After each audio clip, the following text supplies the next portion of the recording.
बात थी, लगभग 10-15 दिन ये पहले एडमिट रहे जिंदल में। एक छोटी सी लापरवाही जहां जो मुझे लगती है कि रहेगी, इनको पीलिया था जिसको जॉन्डिस बी बोलते हैं ना, मेरे ख्याल से जॉन्डिस बी या कुछ और बोलते हैं, जो नॉर्मल जॉन्डिस बी नाम से इनको बीमारी थी, हेपेटाइटिस बी या कुछ ऐसा। तो वो एक पीलिया था और जिसको संभाला नहीं गया टाइम से, कि छोटी सी चूक मुझे भी लगती है और साथियों को भी लगती है। लगभग 4 महीने पहले वीनूगौड़ भाई ने और पीके भाई ने यूं बोला था कि राजू, क्योंकि वीनूगौड़ भाई का थोड़ा मेडिकल लाइन से भी लिंक रहा है, तो वो बोला भाई थोड़ा मैंने नू लगा है, पीलिया की शिकायत लगा है। तो आप देसी जो घर परिवार के लोग हैं, जो आम घर परिवारों से आप ज्यादा सीरियस लेते नहीं छोटी मोटी चीजों को, नू मान जा कोई बात नहीं जब तक तकलीफ नहीं होती अंदर।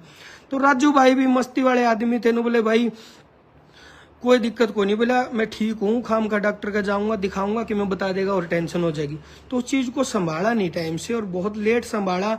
तो 10-15 दिन एडमिट जब रहे जिंदल में, हमारा रोज का मिलना जुलना रहा, ठीक हो गए थे, बिल्कुल ठीक होके छुट्टी मिल गई थी। छुट्टी मिलने के 2 दिन बाद वो बोले मेरे को तकलीफ हो रही है। रात को फिर हॉस्पिटल ले आए जिंदल में, ये उनके जाने से 1 दिन पहले की बात है। उस दिन फिर डॉक्टर ने बोले दवाई बट्टी दे के बोले सब ओके है, सब ठीक है, वापस घर ले गए। अगले दिन सुबह फिर उन्होंने तकलीफ बताई। जिस दिन की ये जो दुर्घटना जिस दिन हुई है, जो काला दिन जो हमारी जिंदगी में और आपकी जिंदगी में आया, उसी दिन 10 बजे सुबह हॉस्पिटल में लेके आए जिंदल में। हम भी गए, मैं गया, खासाड़ा 4 भाई गया, और भी साथी थे, जैसे सोनू गारनपुरिया है, श्रवण बलम्बिया है, तो सारे साथी हम पहुंच गए थे सुबह इमरजेंसी में जब उनके लेके गए। और उन्होंने जैसे उनसे बातचीत हुई, कहीं भी यूं नहीं लगा कि उनको कोई बड़ी तकलीफ है या कुछ ऐसी बात भी रात तक हो जाएगी, ना हमने लग गया। हम मिलजुल कर आ गए थे। दोबारा फिर जब उनको वार्ड में शिफ्ट किया तब हम दोबारा गए। मैं और जेलदार अंदर ही बैठे थे, खासाड़ा भाई और इनको हमने बाहर छोड़ दिया था, क्योंकि ज्यादा लोग जाने से डॉक्टर भी थोड़ा सा परेशान हो जाते हैं। तो मैं और जेलदार अंदर बैठे थे। राजू भाई से प्रॉपर बात हो रही थी, सब बातचीत सही कर रहे थे। वो जो मैंने पेज पे फोटो डाली थी वो उनकी उसी वक्त की फोटो है। राजू भाई टेढ़े लेट रहे थे। मैंने पूछा मगर राजू जी सीधे सो जाओ आप। बोला सीधे सोने में मेरे कमर में थोड़ी तकलीफ हो रही है, टेढ़े में थोड़ा आराम है।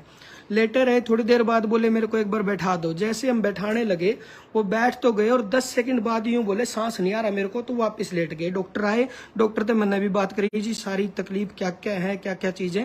डॉक्टर ने बहुत कोऑपरेट किया, अच्छे तरीके से सारी चीज बताई।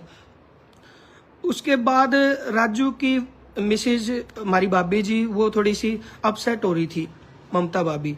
तो मैंने सोचा मैं अपनी वाइफ को और बच्चों को उनके घर छोड़ाऊं ताकि वो थोड़ा रिलैक्स हो जाए, आपस में बात करेंगे। मैं बच्चों को छोड़ने राजू भाई के घर गया। जैसे ही उनको उतारने लगा तो इतने में जेलदार भाई का फोन आ गया। वो रो रहा था, बोला सर जल्दी आ जाओ, वेंटिलेशन पे लेने लग रहे हैं। तो वेंटिलेशन पे जब लेने लगे तो राजू भाई ने खुद जेला को बोला है कि जल्ले मैं आज नहीं बचूंगा। उनके ये आखिरी वर्ड यही थे, इसके बाद के कोई वर्ड नहीं थे, बस यही कहा था कि जल्ले मैं आज नहीं बचूंगा। उसके बाद उनको वेंटिलेशन पे ले लिया। वेंटिलेशन पे जाने के बाद वो बहुत सीरियस हो गए थे और हाथ पैर के मूवमेंट भी कम हो गए थे। फिर किसी साथी ने यूं बोला कि वहीं स्टाफ में कोई साथी था, बोला इसमें वेंटिलेशन में एक बड़ा मुद्दा ये रहता है, एक तो थोड़ा बस ब्रेन एक्टिव रह जावे और जो आंखों की पुतलियां है ना ये नहीं ठहरनी चाहिए। तो जो बड़े भाई हैं श्री राम, राजू के ताऊ जी के लड़के, वो गए अंदर। उन्होंने राजू से कुछ बोल के देखा, उन्होंने पलक भी झपकाई है और पुतली भी झपकाई है और उन्होंने इशारा भी किया गर्दन से। मेरा यकीन नहीं है, उसने बाहर आकर बताया बोला सही है, नू एक्टिविटी है। मैं यार मैं जब का खड़ा था जब तक तो हाथ पैर या उंगली कुछ भी नहीं हिल रहा था। फिर मैं खुद देख के आऊंगा जब मेरा यकीन होगा। मैं गया अंदर, राजू पे मैंने पूछा माँ जी, मैंने बोल के देखा माँ सर आपको कोई दर्द तो नहीं है, कोई पेन तो नहीं है? तो राजू ने मेरी तरफ यूं ये आंखें करी और गर्दन ना में हिलाई, पुतली भी हिली थी। मैं रिलैक्स हो गया। बाहर आकर मैंने सब तब बताई, मुझे टेंशन खत्म होगी, ये सारी रिकवरी हो जाएगी। बल्कि स्टाफ वाला एक भाई था वही मेडिकल स्टाफ का, मैं भाई नूनू पलक झपकाई, मेरी खुद बात हुई है।